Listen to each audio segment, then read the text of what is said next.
मुझे ये नाम अच्छे से पता है, जिसे सुधारा नहीं जा सकता, हिंसक समाज से अलग, जिसे पागल और बदतमीज successor to count peridium, Cecil peridium. ये कैसे हो सकता है? मैं जो नॉर्थ का सबसे ताकतवर नाइट हूँ, मैं कैसे एक वीकलिंग से हार सकता हूँ? तुमको कैसे लगा? मैंने काफ़ी पैसा खर्च किया है तुम्हें इस ट्रैप में फंसाने के लिए। क्या तुमको अच्छा लगा ये? क्या तुम सच में वो मंदबुद्धि सिसिल पेरिडियम हो? एक ट्रैप? क्या तुमको पहले से मेरे प्लान के बारे में कैसे पता चला? सिर्फ तुम्हारा प्लान ही नहीं, तुम्हारी आर्मी का साइज, तुम्हारे स्पाइज और वो लोग जो जिन्होंने तुम्हें अपने सोल्जर्स दिए हैं, मुझे सब पता है। ये नामुमकिन है। मैंने ये सीक्रेट प्लान किसी को नहीं बताया था। तो ये प्लान तुझे कैसे पता चला? एक वीकलिंग तेरे जैसे को। ओ शट अप। जितनी बार हम पर हमला करना है कर लो, ये तुम्हारी इच्छा है। पर एक बात याद रख लेना, मैं ये वॉर जीतने वाला हूँ, और आने वाली अगली वॉर और उसके आने वाली सारी वॉर्स को मैं जीतने वाला हूँ। तू जानना चाहता है क्यों? क्योंकि मेरे पास एक प्लान है। 1 साल पहले पेरिडियम टेरिटरी के नज़दीक में। ये क्या है? मैं जिंदा हूँ? ये नामुमकिन है। अभी कुछ सेकंड्स पहले धत तेरी, फाइनली हमारी लड़ाई अब खत्म हो गई। मर्सिनरी किंग सेल पेरिडियम 7 सबसे ताकतवर योद्धाओं में से एक पूरे कॉन्टिनेंट में। ये हार अब पूरी वॉर को ख़त्म कर देगी। द नोबल नाइट 7 सबसे ताकतवर योद्धाओं में से एक एडन। कोई आखिरी इच्छा नहीं, मेरी बस एक ही निराशा है कि मैं अपना रिवेंज नहीं देख पाऊँगा। तो जल्दी से मुझे मार दे, you dirty bastard cell peridium. तू अकड़ू पागल, मुझे नहीं लगता तू सक्सेसर है फॉलन हाउस पेरिडियम का। तूने घर छोड़ दिया था जब तेरी बहन मर गई थी, मैंने ऐसा सुना है। जो किसी और किंगडम का है, तुझे कैसे पता है ये सब? मुझे कैसे पता है? पहले एक टाइम था जब मैं तुझे ढूंढ रहा था हर एक जगह, क्योंकि हमने ड्यूक डेल्पटाइन से हाथ मिला लिया है सिर्फ तुम्हारी पूरी फैमिली को ख़त्म करने के लिए। हमें ड्यूक के अलावा और कोई भी है जिसने हमारे हाउस पैलेडियम को ख़त्म करने में साथ दिया है? ये सब वैसे भी अब एक कूड़ा है तुम्हारे लिए, क्योंकि अब तुम यहाँ मरने वाले हो। चलो अब इसे ख़त्म करते हैं। तू बास्टर्ड, तुझे मैं कभी नहीं माफ़ करूँगा। जो तेरी इच्छा स्लैश। उसने मेरा सिर काट डाला था और मैं मर गया था, पर मेरा सिर अभी भी मेरे सिर जुड़ा हुआ है। मैं जिंदा हूँ। क्या ये एक सपना है? और अब मैं खुद को पास से देख रहा हूँ तो मैं थोड़ा सा एज से कम लग रहा हूँ। क्या मैं उनके जादूगरों से पकड़ा गया और अब वो लोग मुझ पर एक्सपेरिमेंट कर रहे हैं? वो मूर्ख लोग, वो लोग रिग्रेट करेंगे मुझे जिंदा छोड़ने के लिए। यंग मास्टर, मुझे पता था कि आप उठ जाओगे। अब जल्दी बाहर चलो।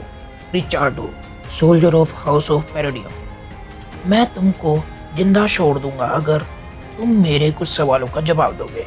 और शायद नहीं यंग मास्टर, ये कुछ ज़्यादा तो नहीं हो गया? ये बकवास है। ये अभी भी इतना काम कैसे है? तुम क्या बोल रहे हो? आप जल्दी सो गए थे जब आप दोबारा किसी चीज़ से गुस्सा हो गए थे। क्या आप इतनी गहरी नींद में सो गए थे कि आप भूल गए ये सब? आप जिद कर रहे थे कि ओक्स के खिलाफ होने वाली लड़ाई को लीड करने के लिए। ओक्स के खिलाफ? रुको, तुमने कहा कि मैं सो गया था गुस्सा करने के बाद। ये बकवास है। अपना सामान जल्दी इकट्ठा करो। मैं वेट करता हूँ बाहर जब तक मेरा सामान। हम कहाँ जा रहे हैं? कहाँ? Paradigm territory of course. क्या? एक बार और बोलना। पैराडियम? तुम्हारा मतलब मेरी फैमिली की टेरिटरी जो खत्म हो चुकी है? ये सच में पैराडियम टेरिटरी है? पर कैसे? ये सब कुछ ठीक है, मैंने अपनी आंखों से देखा था जब ये सब कुछ जल के राख हो गया था। क्या आपका कोई बुरा सपना आया था मास्टर? मुझे पता है कि हम गरीब हैं, पर आप ऐसे नहीं बोल सकते कि हमारी टेरिटरी खत्म हो गई है। अगर आपके पिता ने ये सब कुछ सुन लिया तो वो आपको बेदखल कर देंगे। क्या ये सपना है? आउच, ये सपना नहीं है। मैं उम्र में भी कम लग रहा हूँ और हमारी टेरिटरी भी ठीक है। इसका सिर्फ एक ही मतलब है कि मैं टाइम में पीछे चला गया हूँ। जब मैं बच्चा था मैं अपनी फैमिली को कोसता था गरीबी के लिए। मेरा इमेच्योर बिहेवियर बहुत सिर दुर्गनाथ की वजह से जन्मा और कुछ टाइम बाद मेरी फैमिली के सभी लोग मुझसे दूर रहने लग गए, जिसके कारण मैं घर से भाग गया क्योंकि मैं ताने हैंडल नहीं कर पाया। 1 साल बाद मैं मर्सनरी बन गया। मैंने अनगिनत लड़ाइयाँ लड़ी, जिसके कारण मेरी स्किल्स और रेपुटेशन भी बहुत बढ़ी। मैं पैराडियम में वापस चला गया अपने पास्ट मिस्टेक्स को भुलाने पर। जब मैं वहाँ गया हमारी टेरिटरी खत्म हो चुकी थी और मैंने सब कुछ खो दिया। पर अब ये सब कुछ यही है मेरी आंखों के सामने। मेरे प्यारे लोग, क्या हंसी की बात है। मैं टाइम में वापस आ गया। मेरा मन कर रहा है कि मैं जोर जोर से गाना गाऊं, पर ये बहुत जल्दी है जश्न मनाने के लिए। इसने मुझे पहले बोला था कि हम यहाँ ओक्स के साथ लड़ाई के लिए आए हैं। मैं ये दिन कैसे भूल गया। शाम होने तक ज़्यादातर सोल्जर्स जो इस एक्सपीडिशन में शामिल हैं वो मरने वाले हैं। मैंने जिद की थी कि जो आर्मी ओक्स को ख़त्म करने जा रही है उसको लीड करूं। सिर्फ 3 ओक्स दिखे थे तब, जिसके कारण मुझे लगा मैं अपनी आर्मी को लीड कर सकता हूं बिना किसी इशू के। पर मेरे पास कोई लड़ाई का एक्सपीरियंस नहीं था। जब हमने हमला किया 2 दर्जन से ज़्यादा ओक्स आ गए जिन्होंने हमारी फोर्सेस को ख़त्म ही कर दिया था, सिर्फ मेरी जिद के कारण टू लीड आवर फोर्सेस।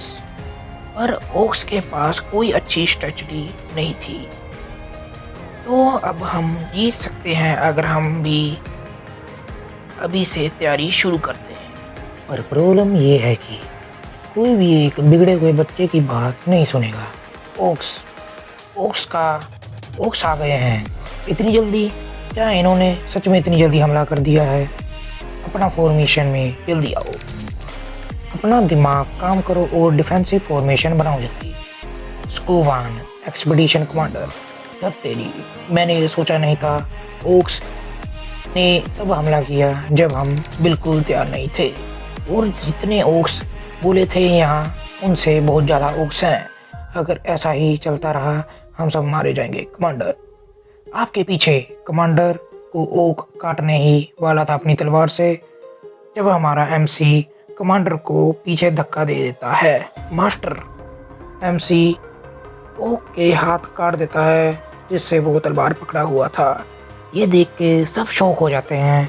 मुझे लगता है मैं अभी माना नहीं यूज़ कर सकता। काश मैं थोड़ा सा और टाइम के पीछे जा पाता। आप कमांडर हो इस एक्सपीडिशन के, है ना? मुझे दे दो। क्या? मुझे दे दो सोल्जर्स की कमांड।